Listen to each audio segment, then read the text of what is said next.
Mid 80s में release हुई इस फिल्म से कई लोग अपनी अपनी जिंदगी और करियर की एक नई शुरुआत करने वाले थे। सलीम जावेद की जोड़ी टूट चुकी थी और सलीम खान अकेले एक ऐसी कहानी लिखना चाहते थे जिससे ऑडियंस को लगे कि वो बिना जावेद अख्तर के भी वही करिश्मा कर सकते हैं जो कभी दोनों मिलकर किया करते थे। संजय दत्त ड्रग रिहैबिलिटेशन से वापस आकर अपने करियर को दोबारा एक नई हाइट पर पहुंचाना चाहते थे। उधर लव स्टोरी जैसी ब्लॉकबस्टर डेब्यू के बाद लगातार फ्लॉप को पीछे छोड़कर कुमार गौरव ये प्रूव करना चाहते थे कि वो सिर्फ वन फिल्म वंडर नहीं है। वहीं सारांश और अर्थ जैसी आर्ट हाउस फिल्म्स बनाने के बाद महेश भट्ट भी ये साबित करना चाहते थे कि वो सिर्फ सीरियस सिनेमा नहीं बल्कि एक बड़ी कमर्शियल सक्सेसफुल फिल्म भी बना सकते हैं। उधर परेश रावल थिएटर में नाम कमाने के बाद पहली बार किसी फिल्म में मेन विलन का रोल करने वाले थे और लाइव शोज में गजलें गाने वाले पंकज उदास पहली बार किसी फिल्म के लिए प्लेबैक सिंगिंग करने वाले थे। ये सारी कहानियां, ये सारे सपने और ये सब लोग एक ही मोड़ पर इकट्ठा हुए और वहां से बनी एक यादगार फिल्म नाम, जिसकी बात करेंगे राजे रेट्रो के आज के इस एपिसोड में।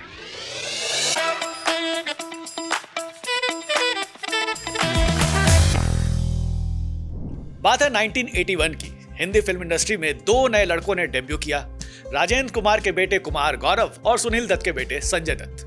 जहां कुमार गौरव की लव स्टोरी ब्लॉकबस्टर साबित हुई तो संजय दत्त की रॉकी को भी अच्छा खासा रिस्पांस मिला।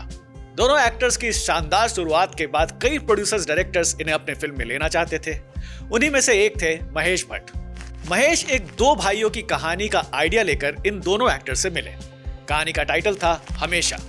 पर उन दिनों संजय दत्त ड्रग्स एडिक्शन के शिकार थे। रॉकी के बाद जितनी भी फिल्में संजय ने साइन की थी उन फिल्म्स के प्रोड्यूसर संजय दत्त की इस एडिक्शन से काफी परेशान थे। उनकी वजह से शूटिंग डिले, सेट पर तमाशा, ऐसे कई इंसिडेंट्स होते रहते थे और जितनी फिल्में रिलीज भी हुई सब फ्लॉप रही एक्सेप्ट विधाता। सुनील दत्त को समझ आ गया था कि अगर जल्दी कुछ ना किया गया तो बेटे संजय दत्त का करियर खत्म हो सकता है और उन्होंने संजय को अमेरिका भेज दिया फॉर रिहैबिलिटेशन। और इसी वजह से महेश भट्ट की वो फिल्म स्टार्ट ही नहीं हो पाई। उधर कुमार गौरव की भी लव स्टोरी के बाद जितनी भी फिल्में रिलीज हुई सब एक के बाद एक फ्लॉप। फिल्मी मैगजीन्स ने उन्हें वन फिल्म वंडर कहना शुरू कर दिया था। बट 1984 में संजय दत्त रिहैब से वापस आते हैं। करियर को रिवाइव करने के लिए उन्हें अच्छी फिल्मों की जरूरत थी। उधर उनके दोस्त कुमार गौरव को भी एक अच्छी कहानी की तलाश थी। इस बीच महेश भट्ट की सारांश और अर्थ रिलीज हो चुकी थी और लोग उनके क्राफ्ट को काफी पसंद कर रहे थे। इसलिए कुमार गौरव महेश भट्ट से मिलते हैं और उस दो भाइयों की फिल्म को दोबारा शुरू करने को कहते हैं।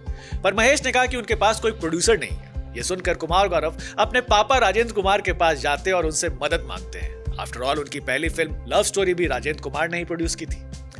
जब कुमार गौरव ने पिता राजेंद्र कुमार से महेश भट्ट की कहानी को प्रोड्यूस करने के लिए कहा तो राजेंद्र कुमार महेश भट्ट का नाम सुनते ही भड़क गए।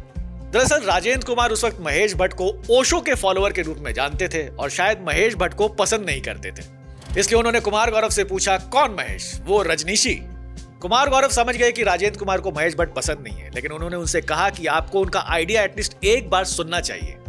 बेटे के कहने पर राजेंद्र कुमार तैयार हो गए। महेश भट्ट को बुलाया गया और जब महेश भट्ट ने कहानी सुनाई तो राजेंद्र कुमार जी को वो काफी पसंद आई। कहानी में एक भाई शरीफ है और दूसरा नालायक। मगर राजेंद्र कुमार जी ने कहा कि इस फिल्म में संजय दत्त को नहीं कमल हसन को लेना होगा। कुमार गौरव नालायक बेटा होगा और कमल हसन अच्छे बेटे का रोल निभाएंगे। ड्रग्स की आदत की वजह से राजेंद्र कुमार भी संजय दत्त को पसंद नहीं करते थे। मगर आगे चलकर उसी साल कुमार गौरव की शादी संजय दत्त की बहन नम्रता दत्त से हो गई। अब कुमार गौरव और संजय दत्त सिर्फ दोस्त नहीं बल्कि रिश्तेदार बन चुके थे। इसलिए कुमार गौरव ने अपने पिता से कहा कि इस फिल्म में संजय दत्त को ही कास्ट किया जाना चाहिए, कमल हसन को नहीं।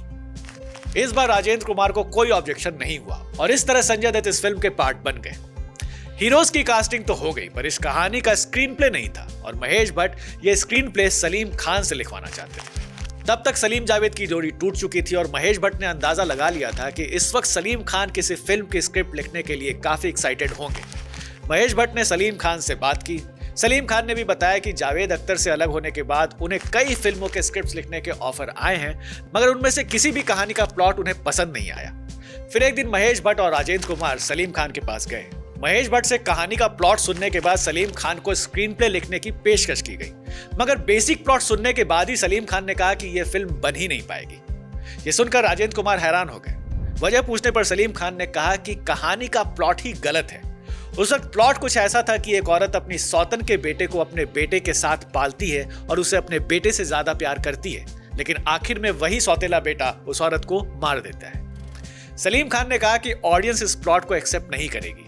बल्कि अगर ये दिखाया जाए कि सौतेला बेटा माँ के लिए अपना सब कुछ सैक्रिफाइस करने को तैयार है तो ये एंगल ऑडियंस को ज्यादा पसंद आएगा। सलीम खान की बात राजेंद्र कुमार को सही लगी। राजेंद्र कुमार पहले बिगड़ैल बेटे का रोल कुमार गौरव से करवाना चाहते थे, बट सलीम खान ने उन्हें समझाया कि बिगड़ैल बेटे के लिए संजय दत्त को लेना सही रहेगा, क्योंकि वो अभी ड्रग रिहैब से लौटे हैं और ये रोल उनके इमेज पर फिट बैठेगा, जबकि कुमार गौरव शरीफ बेटे का रोल करेंगे। ये बात भी सबको पसंद आई। शायद तब राजेंद्र कुमार को भी नहीं पता था कि ये exchange of role Sanjay Dutt के लिए ही करियर चेंजिंग रोल साबित हो जाएगा, और जो फिल्म राजेंद्र कुमार अपने बेटे के करियर को रिवाइव करने के लिए बना रहे हैं, उस फिल्म से उनके बेटे से ज्यादा संजय दत्त को फायदा हो जाएगा, क्योंकि जब फिल्म रिलीज हुई तो सबको संजय दत्त का काम ज्यादा पसंद आया और इस फिल्म ने ही उनके करियर को एक अलग डायरेक्शन दे दिया। खैर, फिल्म के 2 एक्टर्स तो फाइनल हो गए, अब बारी थी हीरोइंस के कास्टिंग की। फिल्म के लिए पहले कुमार गौरव के ऑपोजिट माला सिन्हा की बेटी प्रतिभा सिन्हा को कंसीडर किया गया था, पर फीस के कारण बात नहीं बनी। फरहान नाज को भी अप्रोच किया गया, पर उन्होंने भी ये फिल्म करने से मना कर दिया। फाइनली ये रोल पूनम ढिल्लो को मिला। हालांकि महेश भट्ट पूनम की कास्टिंग से खुश नहीं थे। उनके हिसाब से पूनम टैलेंटलेस थी और ये बात उन्होंने एक इंटरव्यू में कह दिया था। इसकी वजह से पूनम और महेश भट्ट में काफी रिफ्ट क्रिएट हो गया था, बट राजेंद्र कुमार ने बीच बचाव करके मामले को शांत किया।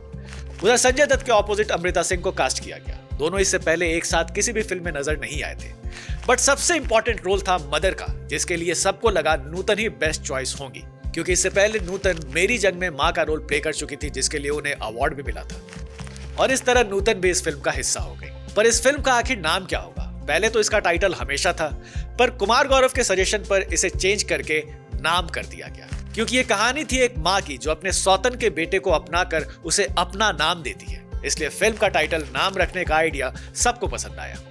फिल्म का एक और इम्पोर्टेंट कैरेक्टर था विलेन राणा। पहला शेड्यूल हांगकांग में शूट होना था और सिर्फ 1 हफ्ते का वक्त बाकी था। इस दौरान अनुपम खेर ने सलीम खान से अपने रोल को डिटेल में सुनाने को कहा। सलीम खान ने सीन बाय सीन उनको पूरा रोल समझा दिया, लेकिन शाम को अनुपम खेर ने महेश भट्ट से कहा कि वो इस फिल्म में काम नहीं कर पाएंगे। ये बात महेश भट्ट ने राजेंद्र कुमार जी को बताई। राजेंद्र कुमार को अनुपम खेर का इस तरह आखिरी वक्त पर फिल्म छोड़ना बहुत बुरा लगा। वो सलीम खान के पास गए और बोले कि अनुपम ने लास्ट मोमेंट पर फिल्म छोड़ दी है, अब क्या करें। सारी तैयारियां हो चुकी थी, 1 हफ्ते में हांगकांग के लिए निकलना था। तब सलीम खान ने राजेंद्र कुमार से कहा कि एक थिएटर का एक्टर है, सनी देओल की फिल्म अर्जुन में उसने बहुत अच्छा काम किया है, मैं उससे बात करता हूँ और वो ये रोल जरूर करेगा। सलीम खान ने लगभग 2 घंटे परेश रावल से बात की। उन्होंने थिएटर के काम के बारे में पूछा और परेश रावल से किसी न्यू कमर की तरह नहीं, बल्कि एक प्रोफेशनल आर्टिस्ट की तरह बात की। जब सलीम जावेद ने परेश से नाम फिल्म के लिए काम करने को कहा तो परेश रावल तुरंत तैयार हो गए, और इस तरह परेश रावल इस फिल्म से जुड़ गए, जो उनके करियर के लिए एक टर्निंग पॉइंट साबित हुआ। फिल्म का म्यूजिक लक्ष्मीकांत प्यारेलाल ने दिया था और गाने आनंद बख्शी ने लिखे थे। वैसे तो इस फिल्म के सारे गाने अच्छे थे, पर एक गाना जो सबसे ज्यादा पॉपुलर हुआ और विदेश में रह रहे इंडियंस के लिए एक एंथम बन गया, वो था पंकज उदास का गाया हुआ सॉन्ग चिट्ठी आई है। फिल्म के जिस सिचुएशन में ये सॉन्ग आता है, वहां एक लाइव शो में एक सिंगर ये गाना गा रहा है। महेश भट्ट और राजेंद्र कुमार दोनों चाहते थे कि ये किसी रेगुलर प्लेबैक सिंगर की जगह कोई लाइव गाने वाले सिंगर से इस गाने को गवाया जाए। उस वक्त पंकज उदास अपने गजल कॉन्सर्ट की वजह से काफी पॉपुलर थे। एक दिन राजेंद्र कुमार ने पंकज उदास को कॉल किया और कहा कि तुम्हें मेरी फिल्म में काम करना है। पंकज को लगा कि वो उनसे एक्टिंग करवाना चाहते हैं, तो उन्होंने कहा कि मैं आपको बाद में फोन करके बताता हूँ। कई दिन तक जब पंकज ने कॉल नहीं किया तो राजेंद्र कुमार ने पंकज के भाई मनहर उदास को कॉल करके कहा कि तुम्हारा भाई बड़ा बदतमीज है। जब मनहर ने ये बात पंकज से पूछा तो पंकज ने कहा मैं तो सिंगर हूं, मुझे एक्टिंग आती ही नहीं है। फिर मनहर के कहने पर पंकज राजेंद्र कुमार से मिले। जब राजेंद्र कुमार ने पूछा कि इतने दिनों से तुमने फोन क्यों नहीं किया, तो पंकज ने कहा कि मुझे एक्टिंग आती ही नहीं, तो मैं आपके फिल्म में क्या करूंगा। राजेंद्र ने कहा कि पर तुम्हें एक्टिंग करने को बोल कौन रहा है, तुम्हें तो बस गाना गाना है, बस जैसे लाइव ऑडियंस के सामने गाते हो वैसे ही गाओ, हम रिकॉर्ड कर लेंगे। और इस तरह शूटिंग हुई चिट्ठी आई है गाने की, जिसे सुनकर विदेश में रह रहे इंडियंस आज भी इमोशनल हो जाते हैं। BBC रेडियो ने इस गाने को अपनी 100 songs of the millennium list में शामिल किया था। सिनेमा हॉल्स में लोग फिल्म खत्म होने के बाद फिर से इस गाने को प्ले करने की डिमांड करते थे। इस वजह से राजेंद्र कुमार जी ने नए प्रिंट्स बनवाए, जिसमें एंड में भी ये गाना ऐड किया गया था और उन्हें कई थिएटर्स में भेजा गया। नाम सितंबर 12, 1986 को रिलीज हुई और फिल्म को जबरदस्त रिस्पॉन्स मिला। राजेंद्र कुमार ने कुमार गौरव के करियर को बूस्ट देने के लिए नाम बनाई थी। कुमार गौरव ने फिल्म में अच्छा काम भी किया था, लेकिन सफलता का ज्यादा क्रेडिट संजय दत्त को मिला, क्योंकि उनका परफॉर्मेंस वाकई आउटस्टैंडिंग था और रोल उनकी पर्सनालिटी पर बिल्कुल फिट बैठता था। नाम की कामयाबी के बाद महेश भट्ट भी बड़े डायरेक्टर्स में शुमार हो गए। इससे पहले उनकी कोई भी फिल्म इतनी बड़ी हिट नहीं हुई थी। तो ये थी story behind the making of नाम। अगर आपने नाम नहीं देखी है तो आप इसे यूट्यूब पर देख सकते हैं। और आपको ये वीडियो कैसा लगा हमें कमेंट बॉक्स में जरूर बताइएगा। आज के लिए बस इतना ही। नेक्स्ट वीक फिर आएंगे एक नई कहानी के साथ। तब तक के लिए goodbye and take very good care of yourself.